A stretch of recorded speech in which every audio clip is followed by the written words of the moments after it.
విద్యా వినయ సంపన్నే బ్రాహ్మణే గవిహస్తిని సునిచైవ స్వపాకే చ పండితాః సమదర్శనః.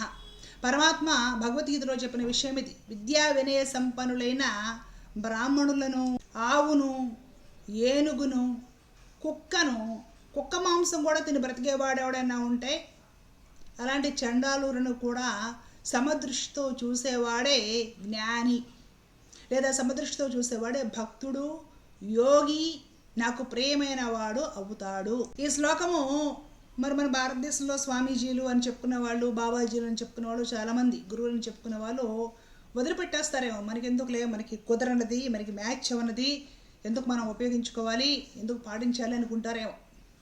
ఎందుకంటే ఇప్పుడు హిందుత్వంలో రాజకీయ హిందుత్వం బాగా ఎక్కువగా ఉంది కదా. ఇప్పుడు హిందుత్వం అంటే ఏమిటి? రాజకీయాలకి వీరంత వాడుకోవాలి, రాజకీయం చేసేయాలి, తెల్లారు లేసిన దగ్గర గొడవలు చేయాలి, ప్రతి చిన్న విషయానికి భూతద్దంలో పెట్టి చూసి వీళ్ళనంతా గొంతు పెంచి అరవాలి, కోడిగుడ్డు మీద ఈకలు వీకాలి. అది ప్రస్తుతానికి జరుగుతున్న సనాతన ధర్మ పరిరక్షణ కార్యక్రమంలో భాగస్థులైన ఈ గురువులు, స్వామీజీలు అని చెప్పే వాళ్ళు కూడా చేస్తున్న పని. వీళ్ళ ఉన్మాదం ఏ స్థాయికి వెళ్ళిపోయింది అనేది మీకు ఇప్పుడు నేను చూపిస్తాను. ఈ వ్యాధికి మందు కూడా లేదు, ఏం చేయలేము. కొన్ని జీవితాలు అంతే, వాళ్ళు అలాగా వదిలేసేయాలి అంతవరకే. మనం కానీ అది ఎక్కించుకున్నాము అంటే మన బతుకులు, తర్వాత తరం మన పిల్లల బతుకులు కూడా నాశనం అయిపోతాయి. కాబట్టి ఇలాంటి దిక్కుమాలను వాళ్ళని వదిలేసేసి ఊరుకోవాలి. రీసెంట్గా ఈ మధ్య హరిద్వార్లో బిర్యానీ మీద నిషేధం విధించారు.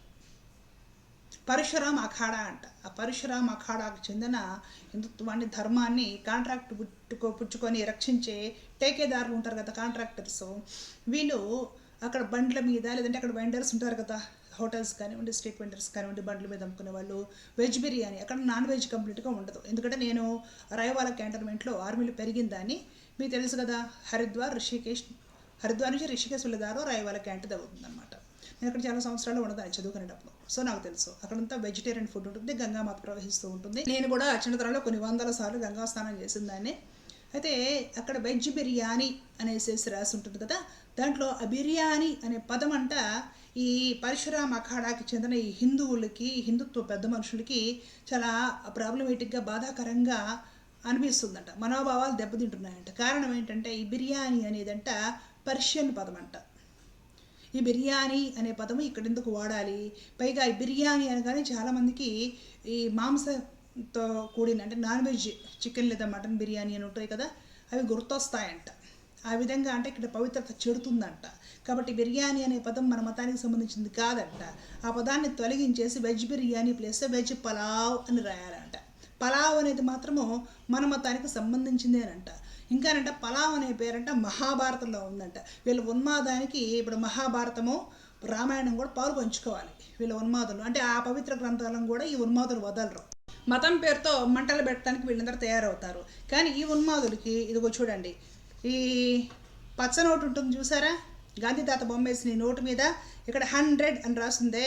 ఈ 100 అనే అంకె సంస్కృతంలోది కాదు, ఈ 100 అనే అంకె ఇంగ్లీష్. దీని మీద రిజర్వ్ బ్యాంక్ ఆఫ్ ఇండియా అని 100 రూపీస్ అని ఇంగ్లీష్లో రాసి ఉంటుంది అనమాట. మ్లేచ్చులు ఎవరు? మ్లేచ్చులైన బ్రిటిష్ వాళ్ళ భాష. వీటి కోసం ఈ ఉన్మాదులు మరి వెంపర్లాడిపోతారు. ఇది ఎలా నచ్చుతుంది? ఇది మన దేశానికి, ధర్మానికి సంబంధించిన భాష కాదే. మన దేశానికి, ధర్మానికి సంబంధించిన భాష ఇంగ్లీషు. మరి ఇంగ్లీష్ రాసి ఇంగ్లీష్ అంకెలు వేస్తున్న ఈ నోట్ల కోసము ఎందుకు వెంపర్లాడిపోతున్నారు? ఆలోచించండి ఒకసారి. ఈ స్వామీజీలు అని చెప్పుకుని ఈరోజు ఎవరైతే మా మతానికి బిర్యానీ అనే పేరు అడ్డం వచ్చిందని మూలుగుతున్నారో, అదే హరిద్వార్కి, రిషికేష్కి విదేశీ భక్తులు వచ్చి డాలర్లు దానం చేస్తే సిగ్గుపడకుండా సంతోషంగా పుచ్చుకుంటారు. వీళ్ళ డాలర్లు రుచిస్తాయి. డాలర్ అనేది మన సంస్కృతికి సంబంధించినదా, మన భారతదేశానికి సంబంధించిందా? మరి విదేశీయులు ఎవరైనా వచ్చేసి అక్కడ చందాలిస్తే బ్రహ్మాండంగా పుచ్చుకుంటారు. విదేశీ భక్తులు ఎంత ఎక్కువగా ఉంటే ఆ స్వామీజీకి అంత క్రేజు. ఎందుకదంతా? బిర్యానీ అనే పదం వీళ్ళది కాదంట, ముస్లిమ్స్ సంబంధించిందంట. పలావ్ అనే పదం మాత్రం వీళ్ళదేనంట. కాబట్టి ఇక్కడ నుంచి బండ్ల మీద వెజ్ బిర్యానీ కాదు, వెజ్ పలావ్ అని రాయాలంట. పలావ్ అనే పదం అసలు ఎక్కడుందండి? చూపించండి ఒకసారి. ఇంకా మా చిన్నతనంలో గ్రామాల్లో ఈ రంజాన్ వస్తే సాయిబులు పలావ్ వండుకుంటారు అని ఈ పలావ్ పేరు ఎక్కువ ఈ ముస్లిమ్స్ గురించే వాడుతూ ఉండేవాళ్ళు. అంటే ఈ రోజుల్లో అంటే అందరూ బాగా ఈ సౌకర్యాలు పెరిగాక అందరూ ఇంట్లో వెజ్ పలావ్, వెజ్ బిర్యానీ, ఏమైనా కూడా వెజ్ రైస్ అన్నీ ఇంట్లో చేసేసుకుంటున్నాం. ఒక 25 ఏళ్ళు వెనక్కి వెళ్తే ఇవన్నీ అందరికి చేయడం కూడా వచ్చేది కాదు. ఇన్ని సౌకర్యాలు, అందరికీ అందుబాటులో కూడా ఉండేవి కాదు. ఇన్ని రకాలు చేయడమో తెలిసేది కాదు. పలావులు బిర్యానీలు ముస్లిమ్స్ చేసుకుంటారులే వాళ్ళ పండగలు కానీ చెప్పుకునే వాళ్ళు విలేజెస్లో. ఇప్పుడంటే అందరూ చేసుకుంటారు కామన్గా. మరి ఈ ఉన్మాదం తెరకెక్కిన ఈ అఖాడాకు చెందిన స్వామీజీలు మరి హిందువుల పిల్లలందరినీ కూడా ఇంగ్లీష్ మీడియం కాన్వెంట్లో జాయిన్ చేస్తున్నారు. మరి ఇంగ్లీష్ మీడియం లేచులది, బ్రిటిష్ వాళ్ళది, మంది కాదు. సంస్కృత మీడియంలో లేదా ప్రాంతీయ హిందీ, తమిళ, తెలుగు లాంటి భాషకు సంబంధించిన మీడియంస్లోనే జాయిన్ చేసి చదివిస్తారా? హిందువులకు నేర్పుతారా? మీరు ఒప్పుకుంటారా హిందువులు? ఇంకా ఈ స్వామీజీలో బోర్డు మంది ఇంగ్లీష్ మాట్లాడతారు. ఎలా మాట్లాడతారు? మీ ఇంగ్లీషు మీ భాష మ్లేచ్ఛ భాష కదా, మీ నోరుకి మడిపోదా, మీ నోరు అపవిత్రం అయిపోదా అంగ్రేజీ మాట్లాడితే?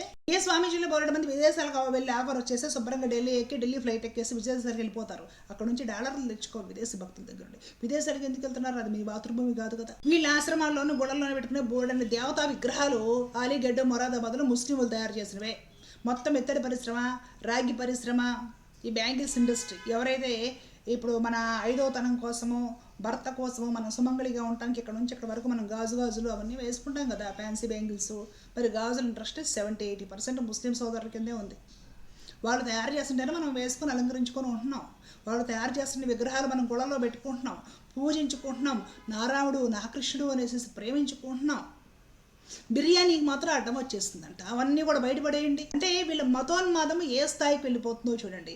ఈ మతోన్మాదము ఒక ముస్లిం మతంలోనే, క్రిస్టియన్ మతంలోనే కనిపిస్తే మనం అసహించుకుంటామే. వాళ్ళు ఉన్మాదులండి, మతోన్మాదులు. ఉన్మాదం ఉండకూడదు, శాంతిని కోరుకోవాలి అంటామే.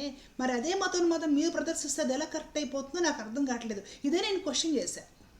ముస్లిమ్స్, క్రిస్టియన్స్ మతోన్మాదం ప్రదర్శిస్తే మనకు నచ్చట్లేదు కదా, మనకు నచ్చింది మనం ఎలా చేస్తామని క్వశ్చన్ చేస్తుందని వీళ్ళు హిందూ ద్రోహి అని ముద్రేస్తారు. ఈ 10th ఫెయిల్ బ్యాచ్, ఫేక్ జర్నలిస్టులు అని చెప్పుకున్న వాళ్ళు, ఎడ్యుకేషనల్ క్వాలిఫికేషన్స్ లేకుండా నిన్నదాకా యాంకర్లుగా పనిచేసి ఏదో సీరియల్స్లోని, సినిమాల్లో చిన్న చిన్న పనులు చేసుకొని ఇప్పుడు ఇది పెట్టుకున్నారన్నమాట. స్వయం ఉపాధి, ధర్మ పరిరక్షణ, దేశం కోసం, ధర్మం కోసం స్వయం ఉపాధి బతకాలన్నమాట.